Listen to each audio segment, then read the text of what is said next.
Bonjour à tous et bienvenue dans cette nouvelle vidéo. Ce cours concerne le projet 2 des sciences en cuisine spécial pizza. Il s'intègre plus précisément dans la partie transformation des matières premières. Ce cours sera présenté sous forme de démarche scientifique. Nous commencerons par proposer un problème, nous y répondrons avec des hypothèses, nous choisirons une activité de recherche qui nous permettra d'obtenir des résultats que nous pourrons interpréter avant de conclure. Cette conclusion répondra au problème et permettra de valider ou d'invalider les hypothèses. Commençons par proposer un problème. Voici une belle pizza. Nous avons pu la fabriquer grâce à de la farine qui compose la pâte, grâce aux levures qui ont permis de faire lever cette pâte, grâce à des tomates, grâce à de la mozzarella. Ce fromage provient de lait issu de la vache. Ce fromage a pu être transformé grâce à des bactéries. On observe également d'autres types de végétaux. On observe également des olives. On observe également des anchois, qui sont des poissons. Finalement, on peut se poser la question, quelle est la biodiversité, la diversité des éléments vivants présente sur cette pizza ? Proposons deux hypothèses. Première hypothèse, les ingrédients de la pizza présentent des points communs. Par exemple, le fait de provenir d'êtres vivants. Hypothèse numéro 2, les ingrédients de la pizza sont très différents. Pour vérifier cela, nous choisissons une activité de recherche de type observation. Commençons par observer différents types d'êtres vivants. Dans la pâte, nous avons mis des levures pour faire lever cette pâte. Voici une image de levure que nous avons pu observer au microscope. Nous avons également utilisé des bactéries pour transformer le lait en fromage. Voici ces bactéries observées au microscope électronique à balayage, un microscope qu'on trouve dans les laboratoires de recherche. Nous avons pu observer des tomates. Au microscope, ces tomates contiennent des cellules végétales. Le lait, qui permet de faire le fromage, provient de la vache. Voici quelques cellules qui composent cette vache. Le poivron est un végétal. Voici des cellules végétales qui le composent. De même, les olives sont des végétaux. Voici quelques cellules végétales qui composent ces olives. Les oignons sont également des végétaux. Voici quelques cellules végétales qui les composent. Le thon et le saumon sont des animaux. Voici quelques cellules animales qui composent ces animaux. Si on regarde plus précisément les cellules de tomates, nous voyons qu'elles contiennent des points verts. Ce sont des chloroplastes. Ces chloroplastes sont également présents dans les cellules de poivron, d'olive et d'oignon. Cette vache contient un squelette interne. Ce squelette permet de maintenir les muscles et les différents organes. Le thon et le saumon ont également un squelette interne, c'est-à-dire des parties rigides à l'intérieur de leur corps qui permettent de maintenir les muscles et les organes. Cette vache possède un pie qui permet de produire du lait. Le thon et le saumon ont des nageoires que l'on dit rayonnées. On voit les différents rayons. Grâce à ces différentes observations, nous allons pouvoir compléter le tableau des attributs suivants.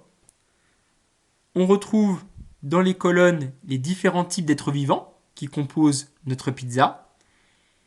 Les lignes constituent les différents types de caractères, les différents attributs de ces êtres vivants. Cellules, chloroplastes, squelette interne, nageoires rayonnées, poils et mamelles.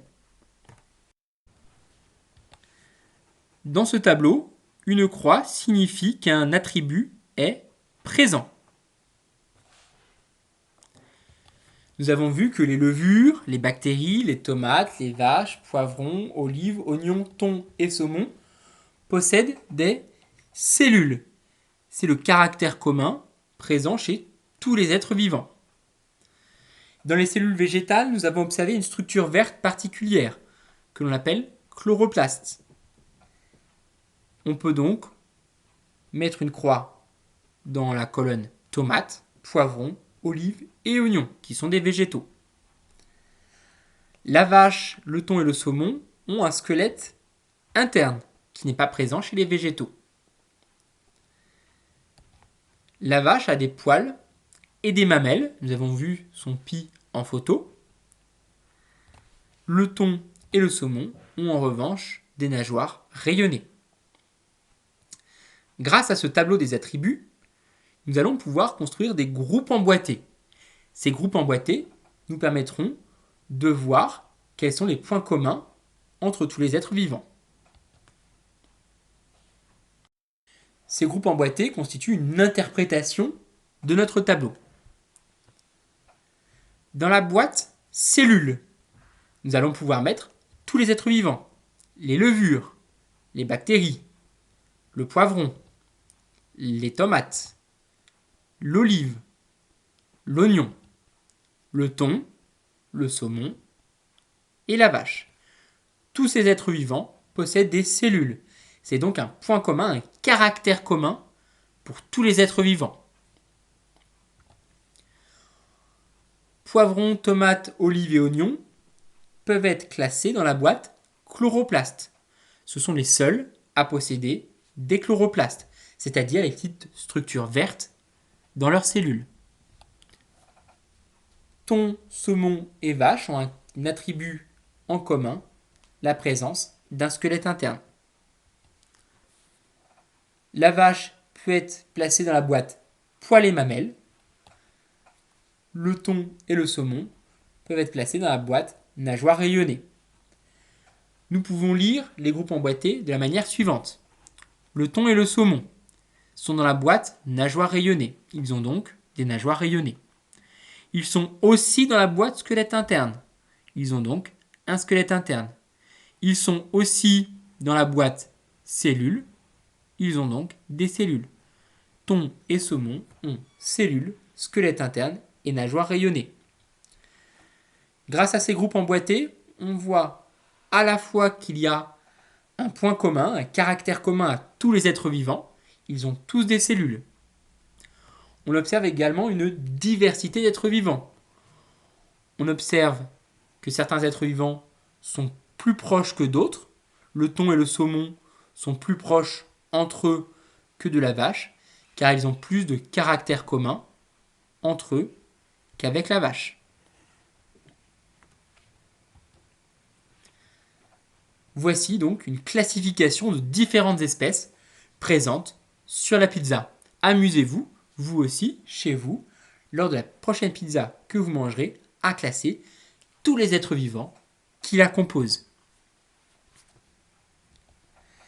Dans une pizza, on retrouve les levures dans la pâte, les bactéries dans les fromages, on retrouve des tomates, des poivrons, le thon, de la vache par exemple, qui permet de faire à la fois la viande qu'on va trouver sur la pizza, mais aussi le lait qu'on va trouver dans le fromage. De nombreuses espèces très différentes sont présentes sur la pizza. On peut parler de diversité. On voit que la biodiversité est utile à l'homme. Si cette biodiversité disparaît, les ingrédients de notre pizza vont disparaître. Cependant, tous les ingrédients sont issus d'êtres vivants. On peut parler d'unité. Les hypothèses sont donc validées. Il y a à la fois une unité sur notre pizza. Tous les ingrédients sont issus d'êtres vivants. Ils sont transformés ou non. Il y a également une diversité d'êtres vivants sur notre pizza. Ce cours nous a permis de voir qu'une pizza, qui nous paraît simple de prime abord, est composée d'une diversité de produits issus de nombreux êtres vivants. Certains produits sont directement visibles, comme les tomates, les olives, les anchois. En revanche, d'autres produits ont été transformés. Par exemple, le lait a été transformé en fromage grâce aux bactéries, grâce à la présure.